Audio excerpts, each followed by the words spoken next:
Atwarithia aya taxi mucini munene wa Nakuru matetetie itua riria riendekithitio ni urugamiriri wa kaunti ino makirigweta ya kumagagia na kumahatiriria kiwonjoria. Hapa Nakuru, tangu tuinue Nakuru mji uwe city, tungetaka pia wale ambao wanatembea huku wawe na mahali ya kutembea. Ukitembea uchoke, unapata bench mahali ambapo unaweza pumzika, uchukue simu, ama kama unaumwa na mguu unaweza kupata nafuu kidogo. Itua riri riria rigutigirira gutire taxi cietikirio gweterera thiini wa tauni ya Nakuru rikagwetwo ta ikinya ritakinyanire kuri athii na kuri atwarithia a taxi. Anafukuza wafanyabiashara ya uchukuzi. Alianza na matatu, sasa amepanga kufukuza watu wa taxi kwa hii town.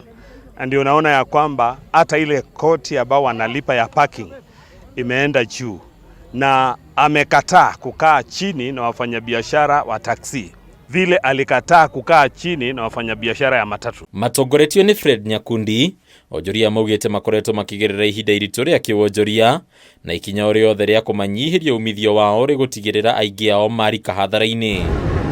Ihinda-ini riu nao wanyitite matiganite sekta-ini ya ukui wa matatu kaunti-ini ino ni wiyumiritie na kwanirira unyiti mbaru kuri Senator Susan Kihika hari kuhuranira giturwa kia ugavana. Pamoja na wale ambao ni wafanyikazi wao, tumeshikana nao, tumeungana nao na tumesema ya kwamba Lee ataenda nyumbani tarehe 9 mwezi wa 8. We have seen a governor who has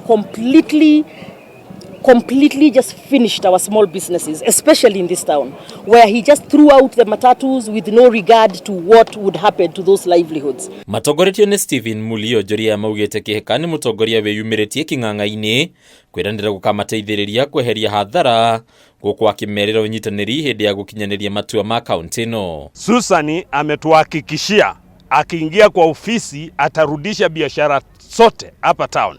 Atarudisha biashara za matatu, za taksi, wachukuzi ambao waliweza kuondolewa kwa mji wetu wa Nakuru pia wataweza kurudishwa hapa mchini Nakuru. Haduini ya Kameme TV ile torakoni Bataru wa Mwagi.